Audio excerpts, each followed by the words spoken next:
Good morning, Internet, and welcome to Spiritual Successor, a comedy video game design podcast where we take your horrible, nasty video game ideas from all over the internet and turn them into the next AAA video game titles. It is so good to be back. My name is Blake Rea. I'm back from the land of the rising sun. Is that what we still call Japan, by the way? I feel like... It feels kind of like something that has gone...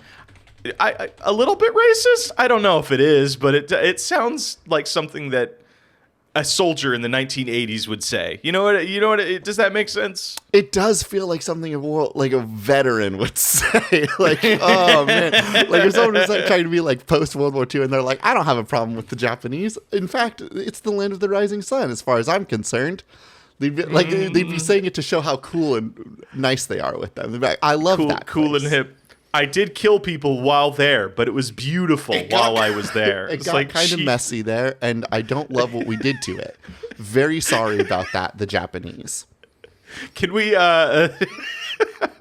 tell me about your experiences in Japan, please? Oh, man, Blake, I ate so much goddamn food when I was on that trip. I saw you did. Hey, this is like, I can't remember the last time this happened. Sorry to interrupt you so early in your adventure. It's fine. You didn't actually want to talk to me about my trip. Well, you didn't want to hear about the trip. You wanted to talk to me about how glad you are that I went on this trip. Yeah, I want to talk to you about my experience that I had through watching me be in Japan. No, it was so cool because like I cannot remember the last time I experienced this, but once you got back from your trip, you gave me like a presentation of like, hey, here are all the photos I took for my trip. You showed me every single photo, not just yours, but like the other homies that went. And I'm like, this feels so quaint. This feels like something that, you know, people in the 1960s would do. It's like, hey, here's a slideshow of our time overseas. And this is very cute. So yeah, it reminded me about like going through a photo album with my parents, right? Like I haven't done that in a long time, but getting to do that because yeah, you're right. When I got back from Japan, I fired up a call with you and then like one other Discord homie, not a Discord homie, a real homie. I don't know why I qualified it with Discord. That was a weird thing that I did. You grew up with that guy. I grew up with that dude. You, me, and a friend of ours sat down and I kind of gave a presentation of all of the photos that I took. And it was really fun. I think that like, I don't have social media very much anymore. Like I don't upload to Instagram or anything like that, which has been weird because I don't know where to put these photos now. But being able to go through all of those photos with some friends was really, really cool. And I think that we should make a habit of that. Hey, folks, screw the Instagram. Do a live stream with your friends about the things that you went out and did. It's fun. I'm very happy you called it the Instagram. That is so old of you. And it's... Yeah, it kind of is, isn't it? Screw the Instagram. Put it in a photo journal. No, I'm on the same boat with you. I think... I love uploading. No, fuck it. I'm done talking. AJ, you tell me about your adventures. I want everybody to bask in the joy that you experienced. I went to Japan and I ate food every single day, which doesn't sound that special when you say it like that. That's what people do. Lots of people eat food all of the time. What I ended up doing was just like, so we started the trip in Akita, which is where the big dogs come from. We sat down, we went to what's called a ryokan, which is just this big fancy place where we went and started the trip at a ryokan, which is a fancy little Japanese setup where they have old school mats, old tatami mat floors, and it was at an onsen, so they had hot water, and you would just go sit in the hot water and stare at a waterfall in the snow. And I vibed out there for days, dude. I didn't do anything except eat food. Very food motivated. You guys lived in luxury during that. From what you told me, is like the moment your guys' like bus hit the landing, they're like, "Come inside, we'll take your bags." Like they were fucking. The traditional ryokan experience comes with people coddling you. As soon as you land, they take your bags inside. They give you little inside shoes to wear. They put you down for some tea. They ask you what time you want all of your meals. When you do eat your meals, they'll come over and they'll be like, well, here's what you're going to be eating today. You'll be eating this fish, and you'll be eating this natto, and you'll be eating this soup, and you want to eat it in this order. Don't mix it up. Oh, interesting. Yeah, there's like a whole course routine. You had me until that. You don't like being told how to eat. You don't like being told what direction to eat your food? I do not like being told what to do.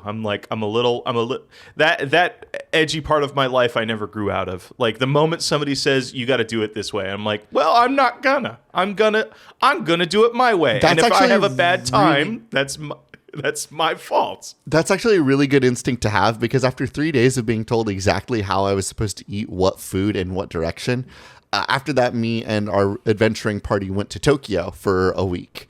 And Tokyo was really cool, but one of the first things that we did was we went to a sushi restaurant, and I ordered a platter of sushi, and they brought the sushi over to me, and I looked at my 8 things of sushi on my board, and fear struck me as I realized that I didn't have a kind Japanese man to tell me what direction to eat my sushi in, and so I wasn't sure where to start. All it takes is 3 days to lose your instinct on eating. Of like, oh no, do it. I'm like, you gotta like look to somebody else then see what order they're eating it in. Because here's the thing, was if I was here in the States, I wouldn't have even thought about it. I would have been like, I'm going to eat the good stuff first, but I'm going to leave the egg for last. And I'm just going to go. But after being given such explicit directions on how to eat my food for 3 days, when the sushi came to me, I was like, no. Surely there must be a correct way to eat sushi. And you know what? I looked it up, and I'm not a stupid idiot. I'm right, and I'm the smartest man ever, and being in Japan made me wiser to the world. There is a correct way to eat sushi, Blake. Did you know this? Of course not, you stupid fucking American. You fucking animal. You haven't been to Japan. You haven't interacted with the courteous culture of Japan. You haven't experienced how nice and patient everybody is. You sound like such a white guy with a Japanese partner. It is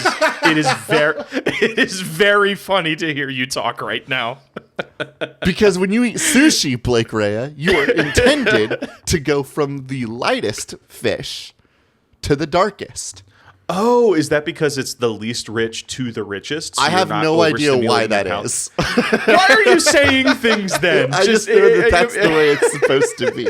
Here's the problem: that works great for fish. You know what it doesn't work great for? If your sushi has a little shrimpy in there, where's the shrimp go in that order? Huh? No, because part of it is dark, part of it is really light. You middle ground. That's a transitory sushi, you fool. You do light, and then you do shrimp, and then you eat that. And then you do the eggs. The eggs are last because they're the sweetest. Oh, is that like a little dessert sushi? It's like a little dessert sushi. I will say, like, I think when I was thinking back on all of your photos, I think Japanese, like, food, even when you guys were going to kind of some of the more, like, I don't want to say like dingy places, but some of like the more regular. They weren't like super high class, whatever. Just presentation on everything fucking ruled. It doesn't matter if it was like it didn't matter if it was like the big like the onsen village you went to versus like the little hot stove place you guys went to where you or built the your ekiben that I got. Like even the little lunchbox looked like it was packed well. The desserts you had. Oh, it did not matter what I took a photo of. You would think that I was a professional foodie Instagram account from all of those food photos. You know the exact places to go. Because like I went and got some crepes, and those looked adorable. I got fish on a stick, and that looked cool because the fish was all like wrinkled perfectly. It was insane how well plated everything was. Hell yeah, dude. So happy you had good eats, man. Like, you deserve it. Like, you've been working your ass off this last year. And, like, I remember when you came back, like, I mean, on this podcast. So, like, reveal the curtain a little bit, guys. AJ's, like, really the lead guy on point for this podcast, for our Let's Plays right now. Like, I'm just, like, a helper, really. I'm a helper, and I'm the pretty one. That's what I bring to the show here. AJ's the fucking hardworking guy, and like the moment he said he was going to go do like was it 2 weeks or 3 weeks in Japan? It was 2 weeks in Japan, but when we came back, I knew I was going to need a recovery, so we have had 3 weeks off. You know, so like when you said you needed that break, I was so fucking pumped for you. So, but now we're back to it. Now we're back in the mines, and and it's right before Christmas. So this is kind of yeah. It is right before Christmas. This is our last episode before Christmas. We probably are taking next week off, right? Because it's the 25th. We would record on the Christmas Eve, if not. Oh, shit. Is it really? I mean, no, wait. We'll discuss that off Day. mic. The 25th is Christmas Day. It's Christmas Day. Yeah. We're probably not recording Christmas Day, huh? God damn it. We're back just to take a break. Yeah, fuck. We'll figure it out. We'll figure it out. All right. Is there anything else? Is there any video games you've been playing? Any more Japanese? Actually, no. I have a question for you. Yeah. How were the Japanese arcades? Because I'm sure you went to some. You saw your have partner a Jack terrible confession. I went to a single arcade. Actually, that's not true. I walked into one arcade in Akihabara, but it was mostly just to like see it. I didn't actually play anything. I did not make it into a pachinko parlor, even though I kept thinking about going in and gambling, and I should have, because when will I get the chance to do it again? Yeah, you can get deaf and get rich. Like that's the whole joy of a pachinko parlor. I think that like the issue was that we were staying in Akihabara, but we didn't actually like make a day for Akihabara, and so I didn't get to check out like a lot of the pachinko parlors or the arcades or things like that. There was a day though that I was at a mall, and I went into the mall arcade, and I got my butt kicked by a little crane game, and then I went and played the drum game. And then my incredible partner came over to the crane game that almost made me cry and was like, I got this. And then won me a little bracelet out of the crane machine. Aww. It was awesome. Wholesome moment. I also saw that they've been on the Let's Play. We can name drop Jack, your partner. They mastered one of the songs in the drum game, right? They did. We played the drum game and they 100%ed Megalovania on the like big drum game. It was so cool. Fuck yeah. Love that. So how would you describe like a Japanese arcade versus noisy? Like lots of crane games. I didn't see a lot of like video games, but there was a lot of crane games, and the video games that I saw, there was a lot of fighting cabinets, but not a lot of people fighting each other. Maybe those are for events. See, what I've noticed just based off of like the Japanese arcade pop-ups, at the like when we went to MagWest or when we go to that Japanese arcade out in like Pasadena here in LA, it's a lot of rhythm games and it's a lot of prize-based games. And I wonder if that's like an offshoot of the gachapon culture. Because you went to a gachapon store. Man, I saw so many gachapons, dude. There was not a single like grocery store that I went to that didn't have a wall of gachapons.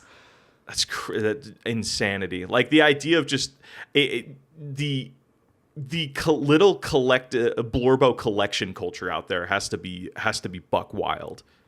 I wish I knew more Blorbos currently, because when we were in Akihabara, there was all sorts of decorations for what is that anime? Quintessential Quintuplets, the one where the guy I think he's dating 5 girls that are all sisters. I've never seen it, but those girls were not weird everywhere. Yeah. You know what? It's interesting is that's not just on that similar topic. The idea of like showing quintuplets or like more than twins, I forget the term for it. That's like a common trend in like Japanese media. Like one of the longest running anime of all time is that anime of like the 7 brothers who like all kind of look alike. Oh yeah. I know that. Yeah, they all have different color coordinated shirts, so that if they were turned into Power Rangers, you would know which one is which. It's just a fun little trend I've noticed. Blake, what have you been up to these last 3 weeks? I have been deep in the mines sick. I have been kind of the opposite experience as you. I mean, I've had some. I've been like healing up. I last month I took a major hit, but I've been on the mend, been on the up and up, and I feel like, save for like a little residual cough, I'm doing well. But the 2 big things I've been really leaning into is that I kind of want to shout out is I did a really, really important video to me on the Love, Death, and Dice channel. AI, as you know, we've talked about it a bazillion times on the show. You guys know my opinions on it. I ended up coming across like a Kickstarter that was selling AI-generated miniatures for D&D and wargaming, and I was so just incensed by it. I basically went down the rabbit hole and like did a whole deep dive of that Kickstarter and that company, and it's just a fucking scam from top to bottom. And I was just so fucking just angry and frustrated at like how AI is kind of worming its way into the community I love, that I made a whole video about it, and it fucking exploded. Like it is bit by bit becoming like one of the biggest videos that I've ever put out on congratulations on your investigative journalism. It was kind of like, just not to go super deep in the weeds of it, but there was like one. I'm super grateful that like there are eyes on this. I'm happy to be raising awareness about something I deeply care about, and I'm very been vocal about, and it's cool to see that many people learning about it. Like a lot of the comments are like, I didn't even know this technology existed. They are now like a more informed purchaser. When they're buying things online, they'll know those details now that like they'll be on the lookout for those things, and like that made it all worth it. But it's also cool to just like as a creator, it scratched an itch I don't think I've ever scratched, and I didn't realize like how into it I would be, of like just going down the rabbit hole, finding details, finding like little pieces of information and connecting the dots myself, and being like, okay, cool. There's this question. How do I get an answer to that question? What is like, for example, they're doing a thing where like many other kind of scam companies do. It's not illegal, but a lot of scam companies do it. Is they are like, this isn't the illegal part. they countries outside of the United States that want to appear that they are in the United States, they will form an LLC, often in Michigan. Often in Delaware, I believe it is. It's south of New York. And through that company, they do a lot of their business. Through that like LLC, they'll do a lot of their business. So they're basically like, a lot of clothing companies do this, a lot of technology companies do this, where they will like make their shit really, really cheap elsewhere, but give it the appearance that it's like it's made and it's manufactured in the United States. And because there's multiple reasons companies do that. One, either to deceive or to dodge xenophobia, which is a very real thing when, people don't want to buy things that aren't made in the United States, which is like kind of stupid. But I think their reasons were dubious, not so much that. Just finding out details like that and figuring out like, okay, why does a company do that? What are the legal like what are their legal footings, pathways loopholes? That take? Yeah, it was so invigorating to be, even though it was covering like a topic that's really shitty, it's very invigorating to be like, here's something that makes me ask another question. That is like, I find something out and I'm like, I want to know more. I want to know more. I want to know more. How long did that video take you? Writing, I think like a month. Like it was like I did like a week of research, or a week of a week of just kind of sitting on it, of just like constantly checking like their Kickstarter, and just like kind of mulling it over, thinking about it, and like a week of fuming and building the hate that was going to fuel you through the rest of the production process. I was trying to say it in a more elegant way, but yes, literally just like looking at it like every day, like kind of hate watching it, just like what the fuck, why is like this is so fucking scummy. And then from there it was like 2 weeks of like proper writing and research of like, okay, cool, now let's go down the rabbit hole, let's ideate on it. And actually at the beginning of it, I don't want to talk too deeply because I do want to get back into Spiritual Successor, but I was originally going to do like an improvisational like talk thing, because I've always wanted to practice that muscle. I don't think I'm really good at it. Says the guy that's literally improving once for like an hour a week. But I have you to bounce off of, and I am made stronger because I have a good co-host. Like I'm talking like it's me talking to a camera by myself. Like that's a different muscle. That's a different muscle. Like it's so like just figuring out how to connect points on my own and being also my own hype person. Like I was originally going to do that, so I listed out like basically a beat sheet of all the things I wanted to talk about. And then as my research went on, the list just became pages upon pages upon pages. And at some point I just said, fuck it. I'm writing a whole goddamn 20-minute essay on this stupid thing. And that's what it turned into. And it was like 2 weeks of writing, about, I'd say like a week and a half of like the post. Because it was like very time intensive, like finding all of the B-roll, finding all of these like little things, little pieces of evidence. And the other thing that was kind of crazy is during this whole process, their channel, their Kickstarter was like constantly changing. So like they posted a piece of art that was very blatantly inspired by Warhammer 40K, a commissar, and like it was only up for a day and then they took it down. So like I was kind of like watching it, and my script was evolving as they changed, as the information was changing. So it was very time intensive, but like in a way that throughout all of that, I knew that this was something I really wanted to talk about. I really wanted to raise awareness about, and I'm just really grateful that it popped off in the way that it did. Well, good on you for doing it, man. I watched that video. It is an incredibly well put together video. The research that you did in it is wonderful, and you are a charming personality on that channel. I'm going to make sure that this episode has a link to that at the very top of the description so people can go check that out. Thank you. In between, just talk about like little games really quick, and before we go into our game designing, I'm playing a game, AJ, that you need to get your ass in and play with me. Oh? It is so fucking fun. Have you seen anything for Absolem? Absalom. I've seen a lot of this game. So fucking fun, dude. I've heard it is that it's so really good. solid. It's just a side-scroller beat 'em up, but it's also a roguelike. So you do like multiple runs to see how far you can get.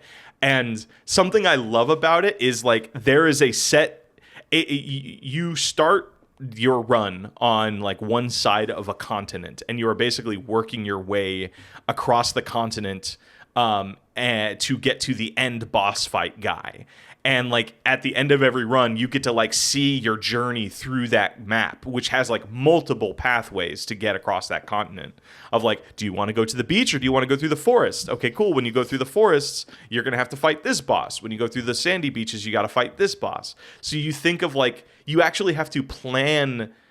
I'd say like unlike something like Enter the Gungeon or Dead Cells, where you are kind of like given, the pathway is pretty much kind of defined for you. Of like, you got to go through these biomes. This, you have to think of your character build and then think of the pathway that best suits them to get to those landmark bosses. Of like the first two. So the build crafting is a little bit more like you are thinking about the build and the challenges rather than just thinking about the rewards you will get from each challenge. Because I think that like games like a lot of roguelikes, such as, I think you see it a lot in deck builders, I think, like Inscription or in Slay the Spire, you look at the roadmap and you're typically thinking about the rewards that you're going to get. Can I take on this challenge to go get this upgrade for my character, for my deck, for my whatever? But very rarely are you thinking about like, where am I at in my build that would be able to handle this challenge? Because the challenges themselves are typically a mystery. But in this, if the levels themselves are like, you are deciding which area to go into, and that you could be prepped or on-prepped for entire zones. That does change the way that you interact with the map selection. Yeah, it's interesting because the map doesn't change. Like the pathways, like this world, consider it like an open world. Like it doesn't change. There are like little elements of like, there are little elements of it. Like you go through the beach level, there's an area where you're like surrounded by shipwrecks. Sometimes those shipwrecks will have hidden passageways that you can go in to get some loot. Sometimes they don't. But largely the trails stay the same.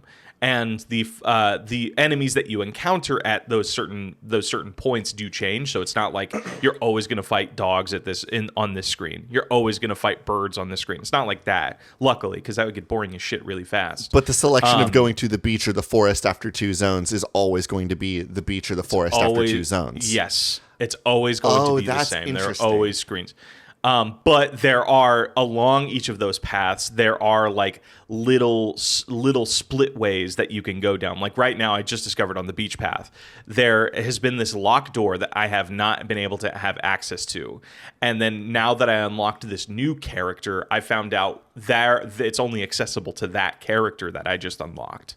So, or that class, basically. So it's like, okay, cool. With this character, I get to go on like a little side quest where I get to go raid a castle with a bunch of bandits. Whoa. And then come back to the come back to the beach trail and continue my journey to go kill the big bad.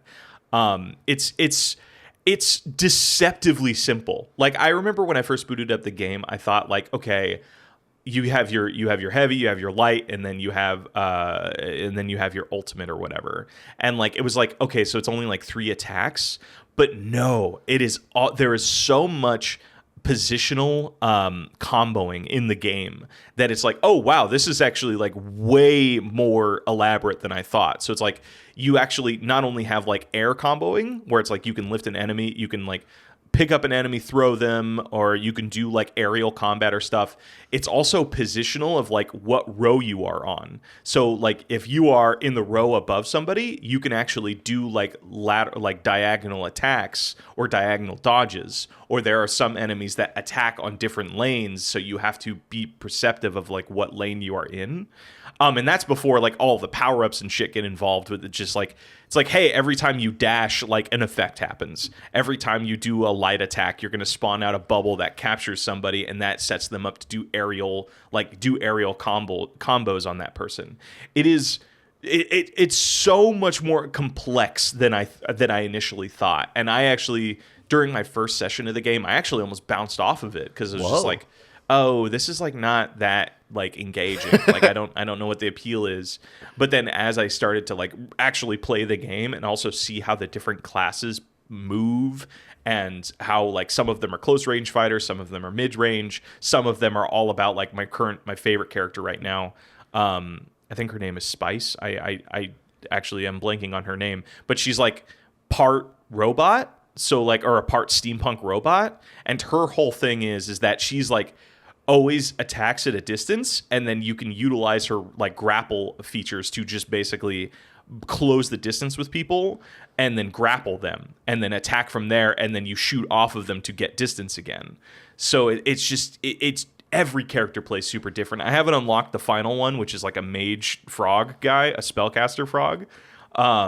But it's so fun. I want to play this game. This like game local is really strong too. I really adore the colors and the line work. It's almost like I want to say cutesy, but like not. I don't know how to describe it. Like, because like the cover art is very Magnolia-esque, where it's like the super strong shadows, the minimalist color scheme, like the cover art where everybody's like cast in red and blue, and then like the really solid cell shaded black. But very much more colorful. Yeah, I don't know. Like, I don't know if I'm adore the artwork or I really love it, and that's not a bad thing. Like, it makes me like it's engaging me. Of like, I don't quite know how I feel about it. Dude, they're so cool, such a fun thing. Story, I know this I'll game be real. has a demo, if I remember correctly, right? Dude, play it. It's so good. You will very much enjoy it. It's super fun. But yeah, that's what I've been up to, man. We want to. What are we doing? We designing some video games. We're gonna jump in. We can design some video games now if you'd like. Fuck yeah, dude. I don't really have very much video game news. I've been playing Dredge. I rolled credits on it. I didn't like it very much. This submission comes from... Wait, hold on. No. We got to roll it back. Did you play the DLC or did you... Why would I play the DLC if I didn't like because the base game? story isn't complete without the DLC. I don't care about the story. Dude, it's a good story. It makes it all worth it. There's good twists. There's good turns. There's excellent. It's a fucking Lovecraft game. Of course, it's gonna have an ambiguous ending. Like, it's not even the story weird. That I didn't care about. Well, a little bit of that. I don't know. I just I kept expecting the game to give me something to actually like sink my teeth into, and it never really did. I think this game's really cozy. I think that might be my problem with it, is that I don't know that I liked a cozy experience. I would have loved this game if it wasn't cozy, I think is my best way to describe it. Because you start the fishing setup and you're like, look, there's a scary fish. Isn't that scary? And my first thought was like, well, what's wrong with it? Like, it looks kind of weird, but like, what does that mean for me, a guy that has to deal with the scary fish? And the game's kind of like, well, the thing about the scary fish is that you get more money when you sell it. And I was like, so the scary fish is good. And I'm like, so it's a cool fish actually. And they're like, but it's an abomination. I'm like, it's $20 actually, and I love scary fish.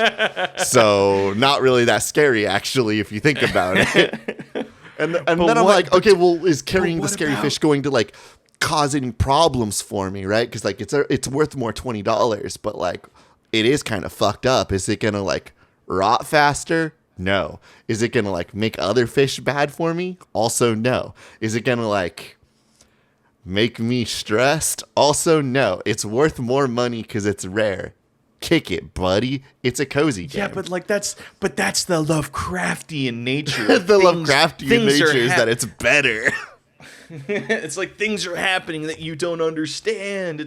Isn't that spooky? Isn't that creepy? I mean, yeah, I can understand. Like, it is a cozy game. It's a cozy game. It's a cozy game with a very limited narrative. It's not super. Like, and even the characters you meet, they're all chip and cheery. And then there's like scene that I remember where like you pretty early on you have a fishmonger that's asking for you to bring you all of these fish so you can sell them to him. Mm-hmm. And at some point he's like, I've decided I want to eat a scary fish. Will you bring me a scary fish to eat? And you're like, yeah, sure, man. Here's a scary fish. And he's like, I wonder if I'll get a tummy ache. And then he eats it and he gets a tummy ache.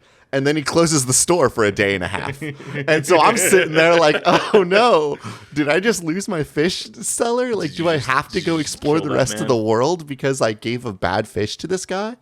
And then he opens up the shop a day later. He's like, I'm back. I got tummy ache, but I'm okay. I will let you sell me fish now. We're never talking about the tummy ache or the scary fish again. I was like, oh, okay, cool, we're done. Turning into like a Dagon creature or something? No, he's normal. Normal? Okay. He's still normal. One of the characters like that. Did you meet any of the robed characters? Any of the kings? I met some of the robed dudes, and there was a robed dude that was like, give me a tuna. And I gave him a tuna. He's like, very good. Go hunt down a spearhead now. And I was like, really? Fine. And so I go and hunt down a spearhead, and I bring it back to him. I'm like, here's a spearhead, dude. He's like, you are doing so good and falling directly into my ploys. Will you now bring me one eel? And the eel was really fucking far, so I just didn't do it. Yeah, and then did you visit him a couple days later when he was dead? Like, he's just a thing of bones. He just dies? That's hilarious. Yeah, there's four like actually, is it 3 or 4? There's like a yellow, red, and blue, I think. That they all do that, where it's like they give you fetch quests, and if you do all of them, you get like a weird haunted piece of boat machinery. That's kind of cool. that does scary fun thing. God, you should play the fucking DLC. Like, it is so. There's more. There's good shit, and you find out who the main character is, like where his whole history and shit. Maybe if that had been there, I might have been interested. I think that the problem with Dredge is that it is a very cozy game that I personally wish was a little bit deeper in any singular direction. I wish that the DLC.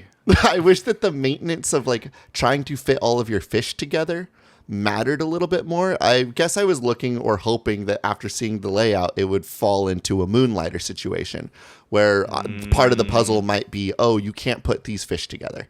It turns out to just be like, it is the Resident Evil inventory system, so that when you catch a new fish, you have to think to yourself, well, can I carry this one? If yes, really it goes long. in. If not, throw it back into the ocean. It's not like you really need it.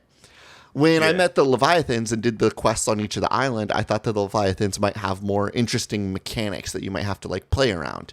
No, just don't let them touch you is kind of the end of the mechanics.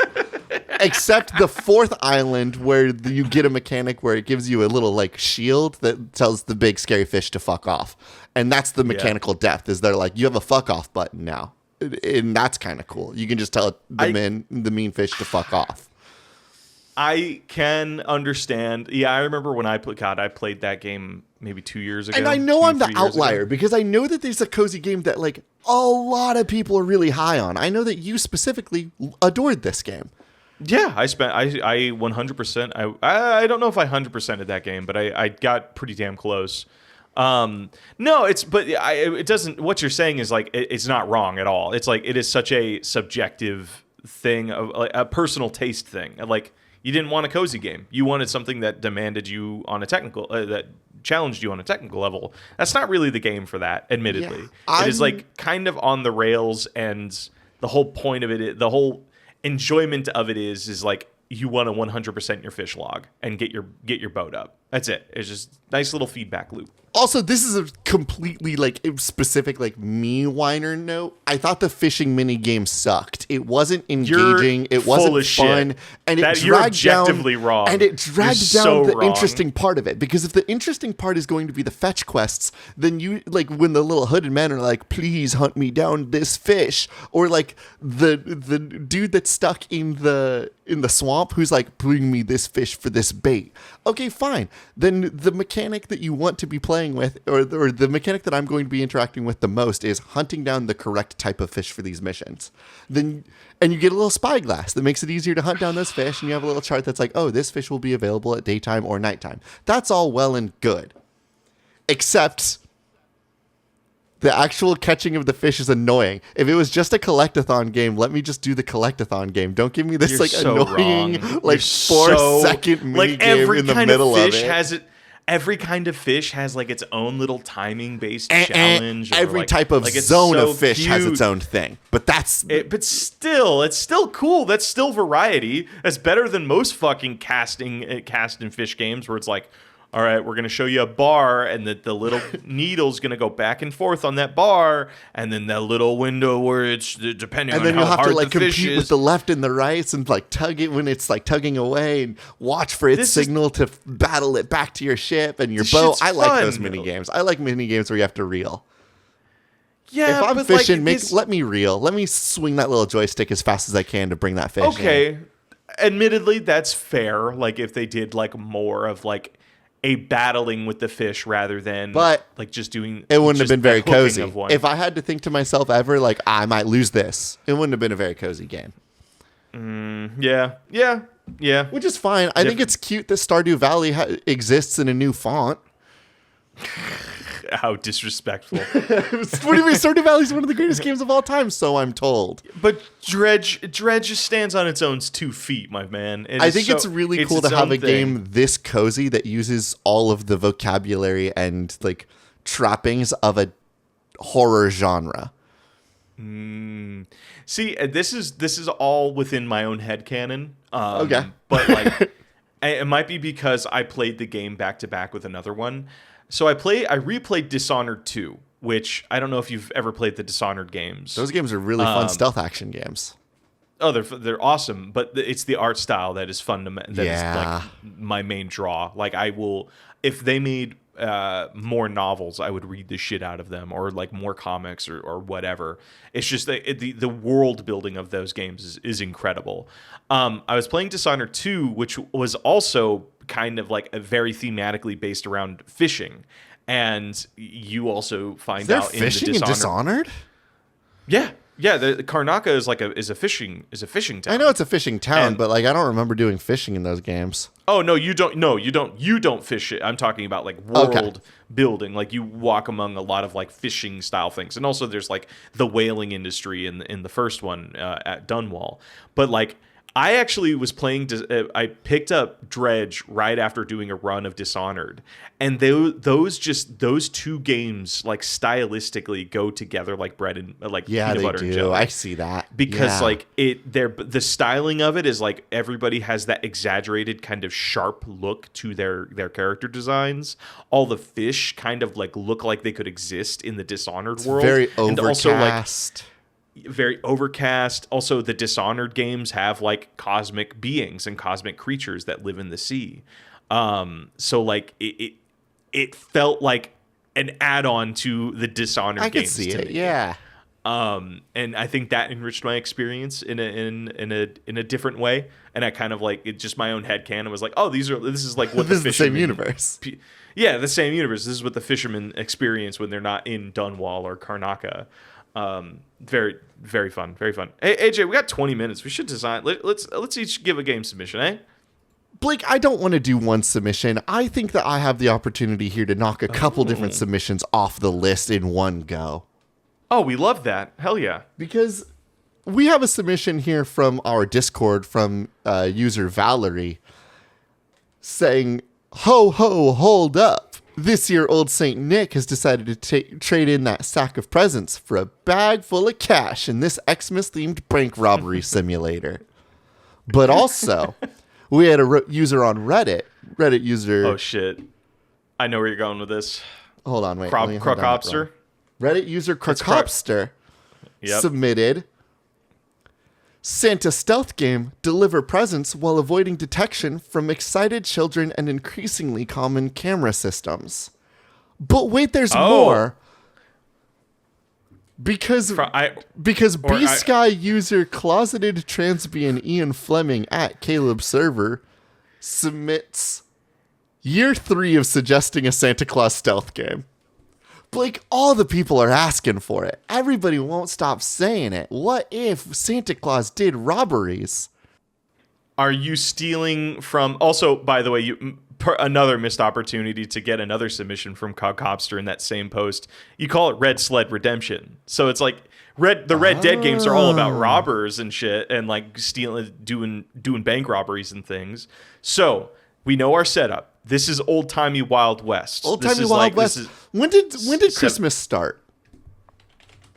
I believe it's been around since forever. Starting out of, is it a pagan holiday? And then it became. Well, I mean, like with old Saint Nick. When did we invent a guy that was using his magic powers to travel around the entire world? Did Christmas, as we know it, start? I don't want to do a history of Christmas. Yeah, it has pagan roots. The Romans celebrated Saturnalia, a winter festival, and the birthday of the sun god, Sol Invictus.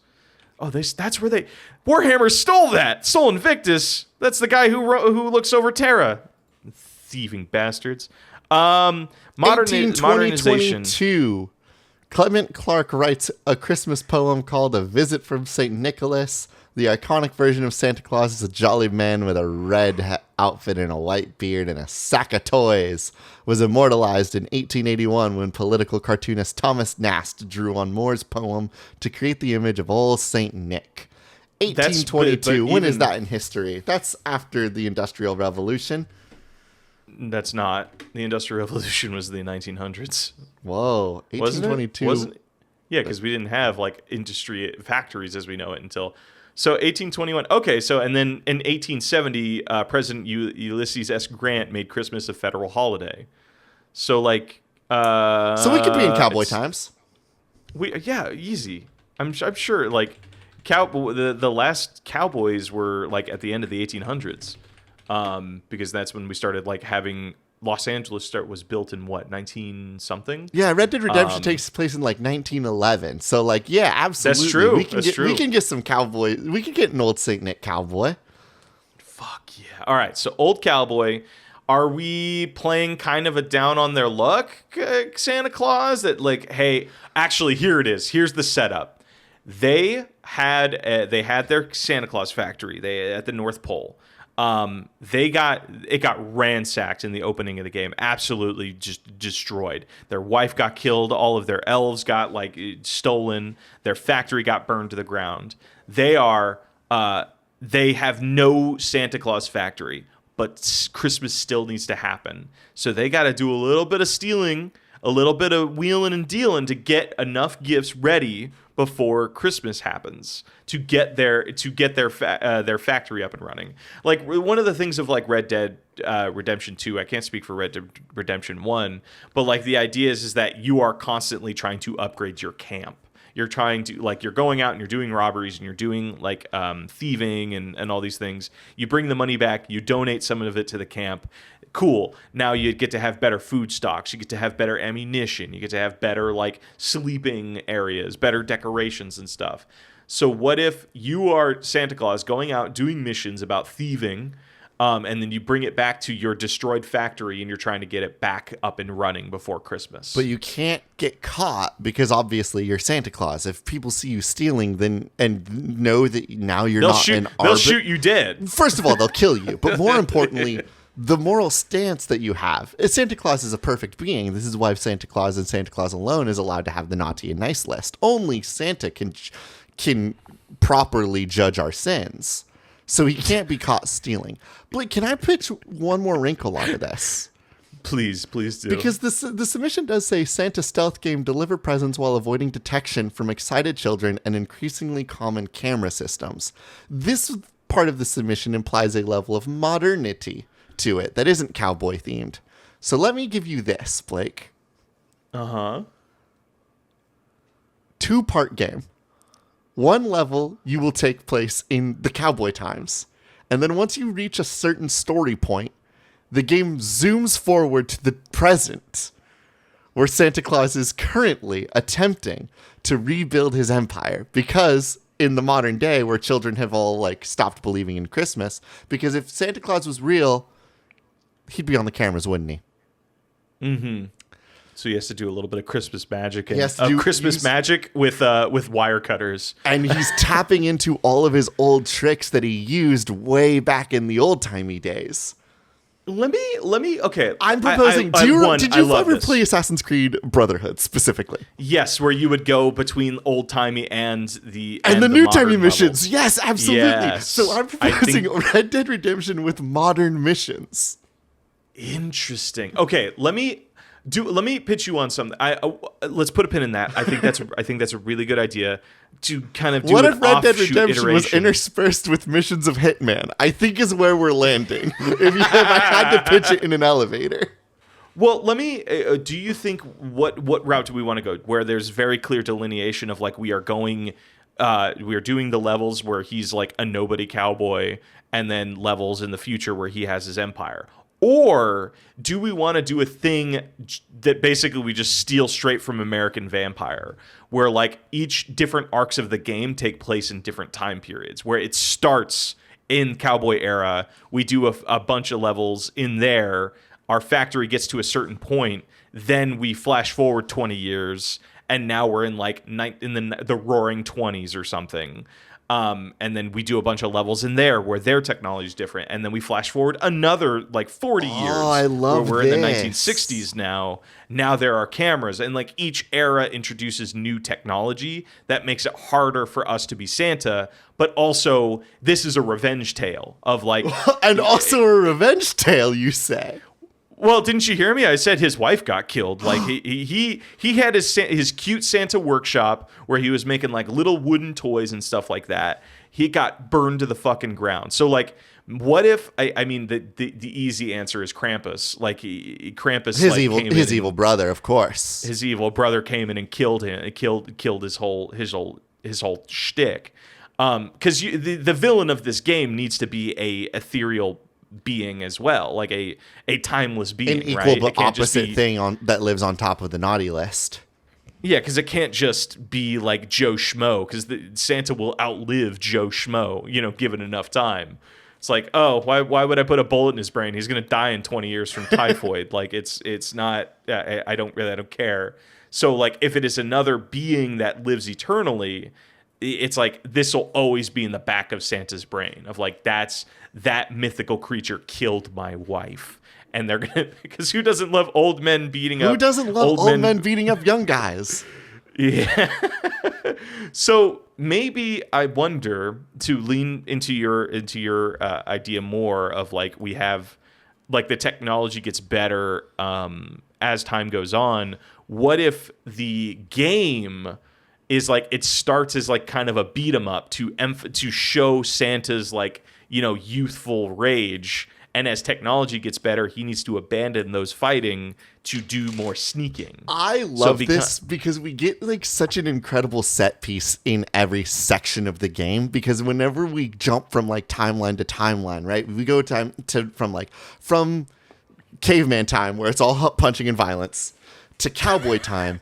The beginning of cowboy time, Santa. We have a heist part where we're taught the mechanics of all of the new technology. Hey, watch out. Mm-hmm. In cowboy time, we have guns and we have horses. And so you got to get used to that.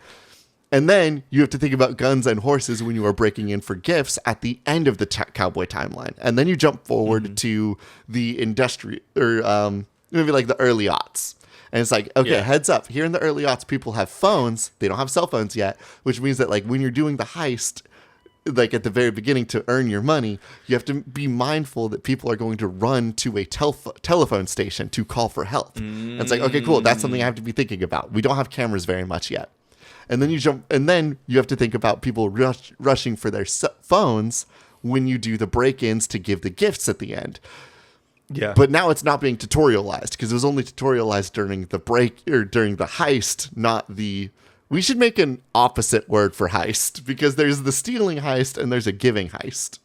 No, I think I really want to lean into the energy that Santa is stealing fundamentally at every single one of these the very things. beginning timeline, he is or the very beginning of each section, he is stealing so that he can upgrade his operation.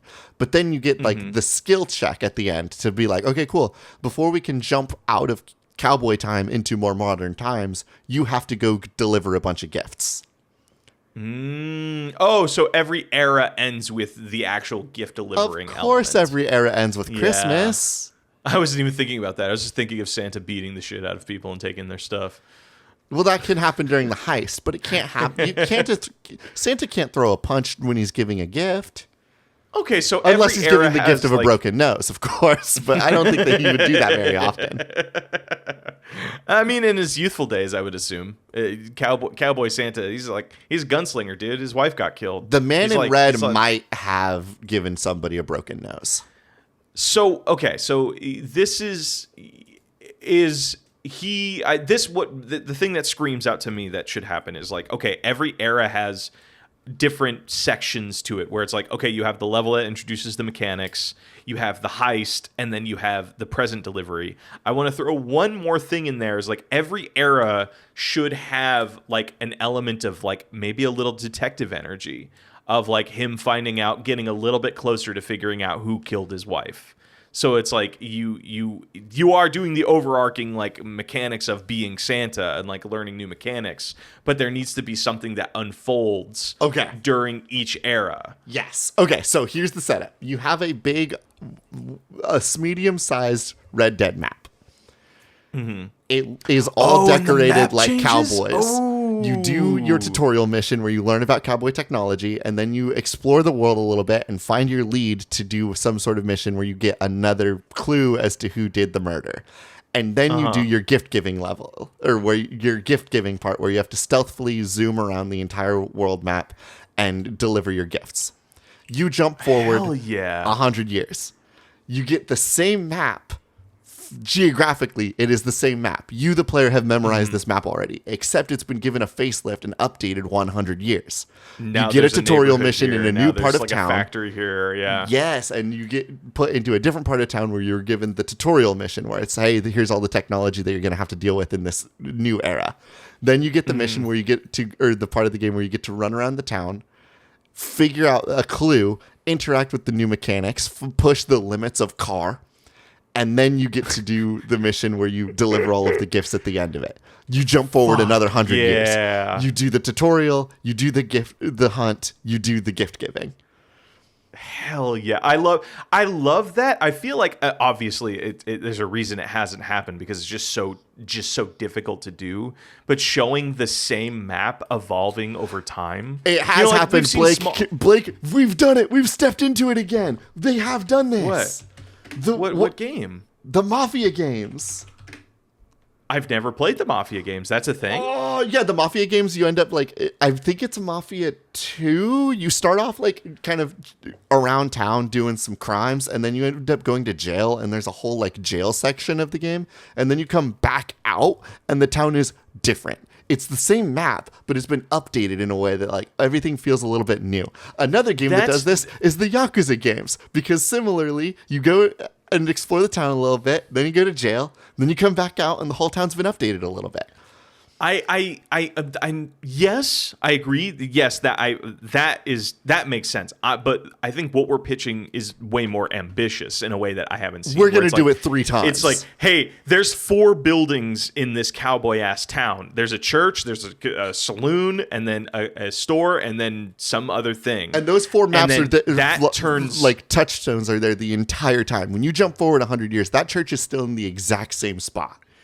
Yes, but there's like even more buildings, even more sprawling, even more alleys. Like it's a gigantic leaps, and that is really cool to me. Of like turning just like an emptier map, and it's also cool because that means like maybe there are like some side quests that happen that you can only do during that like era, or like maybe there are side quests of like you are involved in this one person's familial line, like JoJo's Bizarre Adventure style, where it's like you are like the Speedwagon family is always next to JoJo. You know what I mean? Yeah, it's like, absolutely. hey, Santa Claus is. It's like, hey, I helped your grandfather, like, you know, fight off some mountain lions, like 100 years ago. You're interacting with Kris some Kringle's shit. bloodline the whole time. It's that's super rad. I mean, I think you're the same person. I'm just saying, like, you the player, you're are the same interacting- person, but you're interacting with a new Kris Kringle. Kris Kringle, Christopher Kringle, because Chris Angela Kringle. Oh, your character stays the same, but their name evolves. Is No, what you're saying? Santa Claus is the same. Your main assistant is a new, different Kris Kringle, a different JoJo in your analog. But Kris Kringle, what? Kris Kringle is. We're in Santa. Cowboy Times. No, this is a different character now. They've been separated. Kris Kringle is a different entity. That's not how language works, though. That's not how. That's how I'm doing it. In this video game, your assistant NPC, your assistant NPC, your Navi, hey, this is how things work in this new Oracle, 100 years. Congratulations, we're in Cowboy Time. When you go to the early aughts, the character collated all that this teaches for you how cell phones work is Kris Kringle. It's just a different Kris Kringle. It's Kris Kringle's great-great-grandchild. Kris You're gonna Kringle. confuse so many people. They're the same guy. No, Kris Kringle because and Santa are Claus the is called same. Santa Claus or Saint Nick or maybe Nicholas. Kris Kringle's a different And character. Kris Kringle. No, What Kris the fuck? Kringle. It's our Just call fucking them- video game. We get to decide the lore, and I've decided that Kris Kringle is not Santa Claus. It's different. I am getting hard on you because the amount of times on recorded things you hit me with that's not how words work. Because I'm like, words are evolving, words are changing, we get to dictate that. You then tell me, no, that's not how people work. I'm like, AJ, you're doing the same thing you've critiqued me. You Fuck have yeah, become the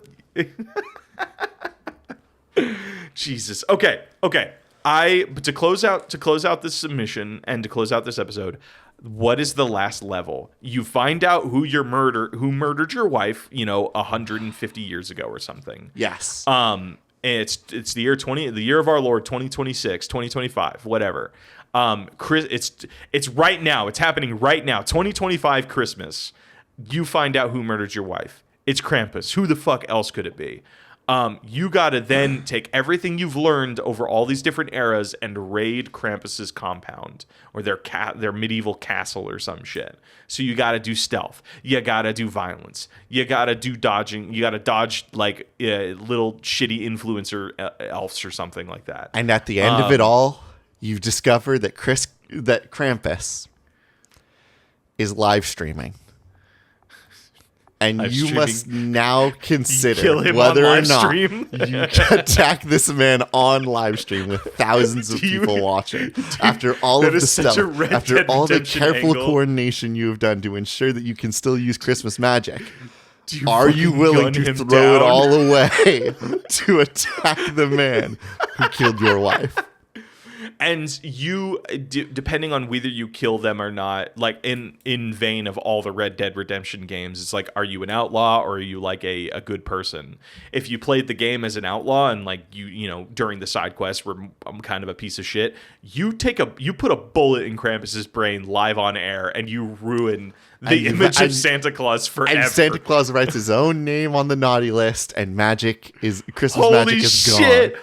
Whoa, that's such a powerful image. The idea of Santa putting his own fucking name at the top of he like crosses out Krampus and puts his own name. And then above and Krampus, he puts Santa Claus. Holy shit, that's a haunting image. Puts the naughty list down forever right there on his corpse. he puts the naughty list down and then puts his gun over it, and it's just like that's the end. It just walks away. It's like, holy shit. He just becomes a guy, a sinner like the rest of us. Santa Claus as he died. walks away from the list, we watch him Metal Gear Solid style rapidly age until he turns to dust. Oh fuck. Brutal. The good version of that. What's the good version? Like he doesn't shoot Krampus and just walks away. Like what's the climax that matches that? You know what I mean? Like in Red Dead Redemption 2, the game's been out long enough. The game ends with either your character dying peacefully of their disease, or they get shot in the face by one of the main antagonists of the game, based on your actions. So like, does Santa Claus? Like, what does he die still? Like, does that move Krampus to where Krampus becomes the new like Santa Claus or whatever? Like, our guy's getting old. He's too old for this shit. He needs somebody to take over. Does Kris Kringle, the Kris Kringle guy you want to do? Kris Kringle takes over. Does he become like, something? Maybe. Okay. How about this? During the raid, the building that Krampus is in is burning. It's burning down. Like the whole thing is going up in flames. You choose to either kill Krampus or save Krampus at the end of that. Maybe. So like he's. Oh, you know what? I actually have a different option. We do it Saints Row style.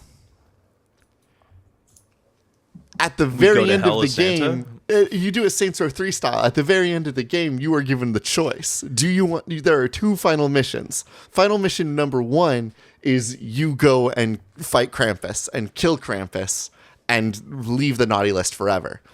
Or you go through the town one last time, delivering every single gift.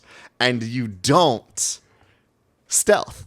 You just go through. You're like, hey, I'm Santa Claus, and I'm giving you a gift. And you make the choice, the tedious choice, to be a good guy while you watch a live stream in the top left corner of your screen of Krampus just getting away with it. Just mad dogging the shit out of you. Yeah. Mad dogging you the whole time, or you can be a good Santa Claus. I don't know if that has that same, like, that doesn't feel like a... I mean, it could. Like, it does. I'm trying to figure out, like, what is the climax of that. Yeah, I guess, like, you pick the mission, but, like, that... And to really illustrate of, like, this is Christmas night, and you... This is Christmas night. You have to make the choice if you're going to be Santa Claus or if you're going to be a guy looking for revenge. Yeah, like, Krampus is going to live stream and expose everything, and you're going to kill him before he does that. Or you're going to just, like, swallow your pride and then do what you've done every Christmas for the last 1,000 years. 1,000 years. And 1,000 and go more. Deliver gifts. All hail Santa.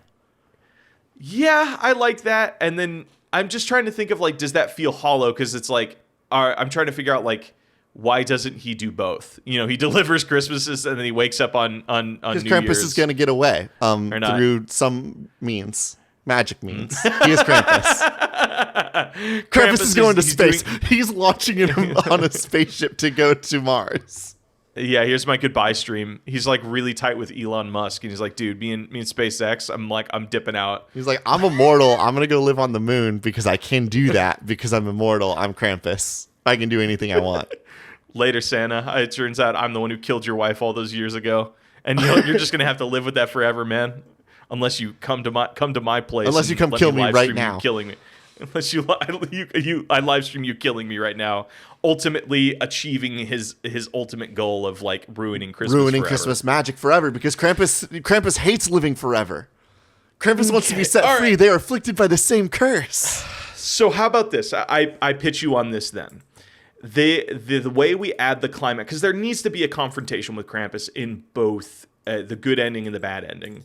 Krampus is horribly upset that you didn't take the bait to come kill him. Oh, so I like now this. He's going to basically ruin your gift giving event. So like as you're out there delivering gifts, he is like killing children.